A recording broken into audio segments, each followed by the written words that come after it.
Master जी, जिस तरीके से हमें देखने को मिल रहा है आजकल का जो माहौल है,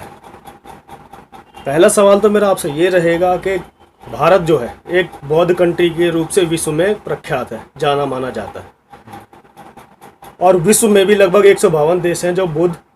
की को ही फॉलो करते हैं। अब हमारे जो यहाँ के राष्ट्रपति या प्रधानमंत्री जितने भी रहे हैं, जब बाहर घूमने के लिए जाते हैं या अदर कंट्रीज़ में जाते हैं तो जवाब यही रहता है कि हम बौद्ध कंट्री से आए हैं। और जैसे ही वहाँ से ये वापस इंडिया में वापस आते हैं तो इनका कुछ और देखने को मिलता है। अपने आप को कहते हैं कि हम हिंदुस्तान और हिंदू हैं। तो इसमें जो बेसिक अंतर है आखिर क्यों है? इस प्रश्न के जवाब में मैं ये पाता हूँ कि सही मायने में भारत की जो पहचान है, भारत का जो अस्तित्व है, दुनिया में बुद्ध के कारण है। भारत यदि विश्वगुरु बना तो बुद्ध काल में बुद्ध के कारण विश्वगुरु है। क्योंकि बुद्ध की शिक्षाएं चिरकाल से युग युग का कल्याण कर रही हैं और दुनिया के जो तमाम देश हैं, चाहे बौद्ध देश हैं, चाहे वो बुद्ध को उस रूप में स्वीकार नहीं करते राष्ट्रीय धर्म के रूप में या बुद्ध को जीवन अंग के रूप में, लेकिन बुद्ध की शिक्षाएं संसार भर में मानव कल्याण के लिए चिरकाल से विचरित हैं और मानव का कल्याण कर रही हैं। जैसे हमें इसे इस तरफ से जान सकते हैं कि दुनिया में 24 देशों का राष्ट्रीय धर्म बौद्ध धर्म रहा है, ये जगत विख्यात है। और जाने अनजाने में, जैसा कि आपने ही कहा, 152 देश में बुद्ध की शिक्षा है, लेकिन मैं तो ये कहता हूं कि जितने भी देश हैं उन सभी देशों में बुद्ध की शिक्षाएं किसी न किसी रूप में मानी जाती हैं। अब भारत सरकार या भारत सरकार का कोई भी नुमाइंदा, आपका जो प्रश्न है, भारत सरकार के कोई भी नुमाइंदा जब दुनिया के मंच पर जाते हैं, दूसरे देशों में जाते हैं या संयुक्त राष्ट्र संघ के मंच पे, जो दुनिया का सबसे अधिकृत मंच है,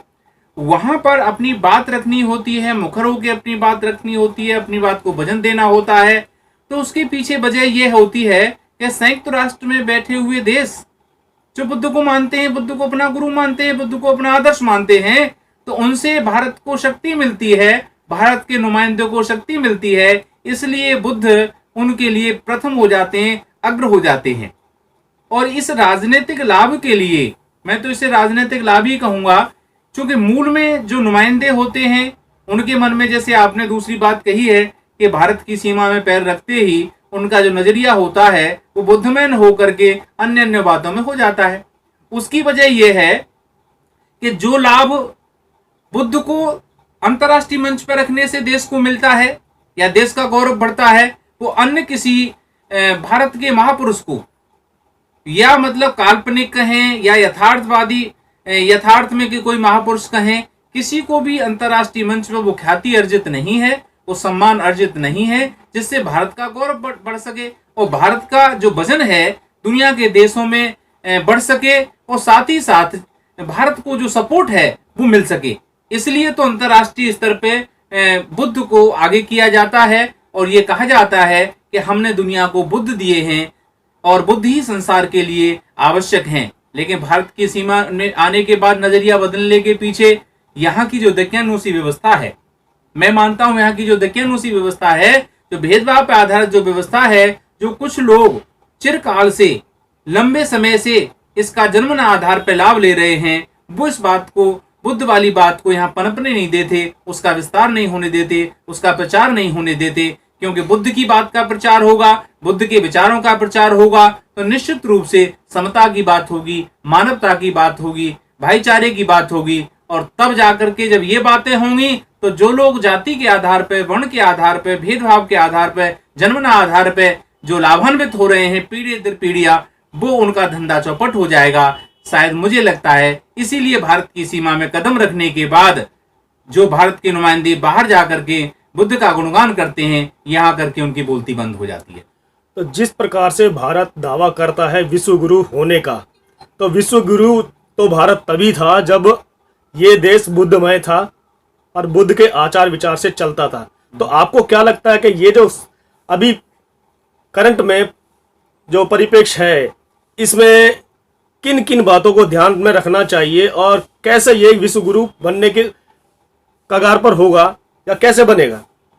भारत विश्व गुरु तो बुद्ध काल में भी था, बुद्ध काल के बाद भी था, और आज भी यदि विश्व गुरु भारत है, यदि आज भी भारत विश्व गुरु है तो उसके कारण बुद्ध ही हैं, उसके निमित्त बुद्ध ही हैं। क्योंकि बुद्ध की शिक्षाएं हम गर्व से कह सकते हैं कि आज से 2500 वर्ष पहले ही नहीं, आज भी विपश्यना के माध्यम से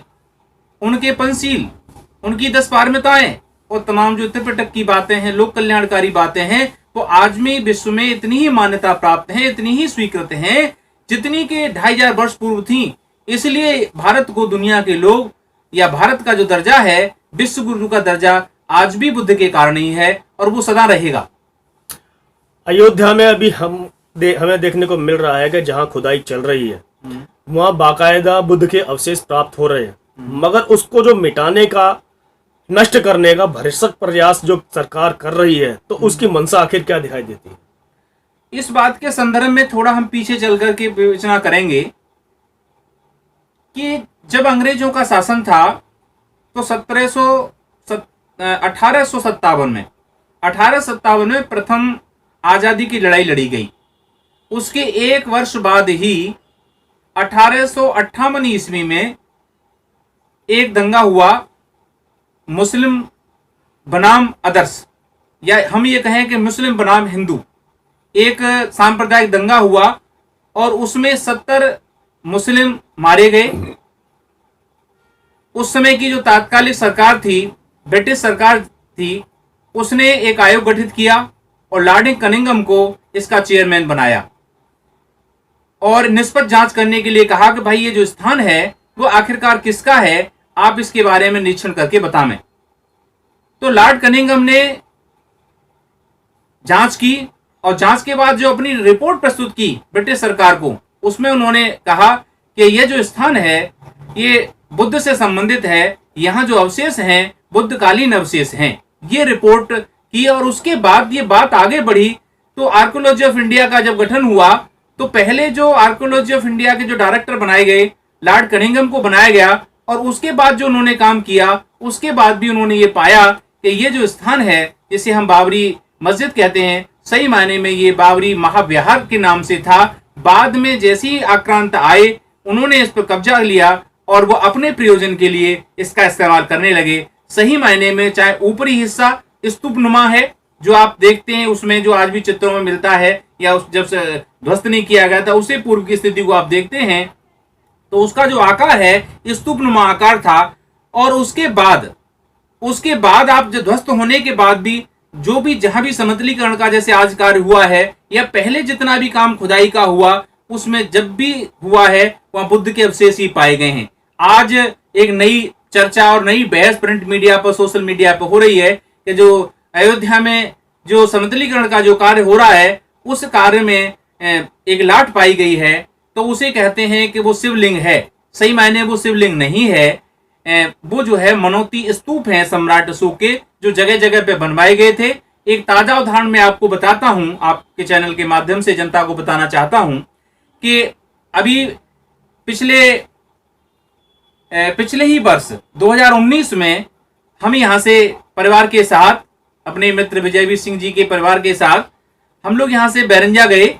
बैरंजा वो ऐतिहासिक स्थान है, उसके बारे में संक्षिप्त जानकारी यहाँ प्रस्तुत कर देते हैं। बैरंजा वह स्थान है जहाँ तथागत बुद्ध ने अपना 12वां वर्षावास किया था। सब जानते हैं भगवान बुद्ध ने अपने जीवन काल में 45 वर्षावास किए थे, तो 12वां वर्षावास बैरंजा में किया था।